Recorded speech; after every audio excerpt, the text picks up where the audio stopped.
কতগুলো স্পষ্ট কাটার বিষয় তুলে ধরার চেষ্টা করি। আমাদের এই তৃণমূল নাগরিক আন্দোলন বাংলাদেশে একটি বৃহত্তম রাজনৈতিক বা অঙ্গ সংগঠন নয়, তবুও বিগত দিনে সরকারের বিরুদ্ধে জনগণের কথাগুলো বলার জন্য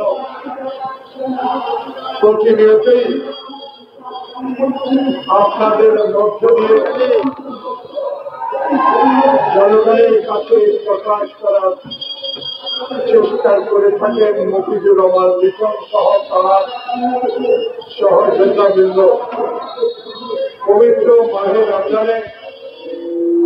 আল্লাহ পাকের কাছে প্রথমে দোয়া চাইব বাংলাদেশের স্বাধীনতা আন্দোলনের প্রথম ঘোষক, যিনি একজন অকুতোভয় শহীদ ছিলেন, যার রাজনীতির আদর্শ নিয়ে এখন আজ পর্যন্ত আমাদের প্রিয় নেত্রী বেগম খালেদা জিয়া, প্রিয় নেতা তারেক রহমান সহ জাতীয় স্থায়ী কমিটির মির্জা ফখরুল ইসলাম আলমগীর সহ সবাই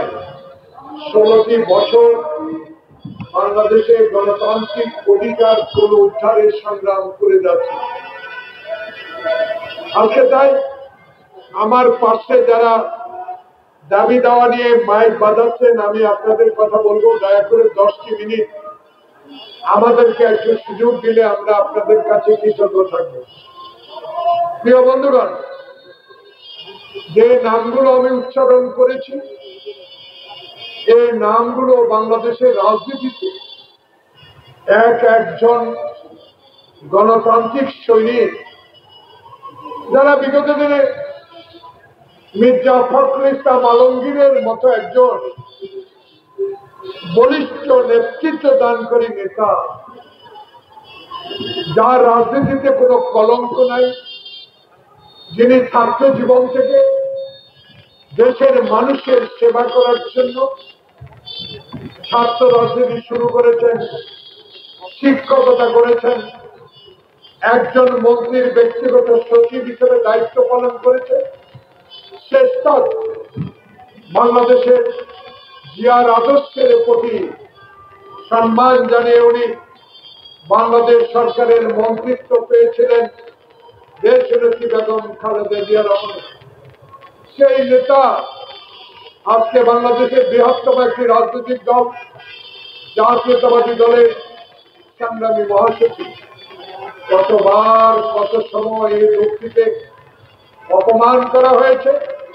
মির্জা আব্বাস, রাজশচন্দ্র রায়,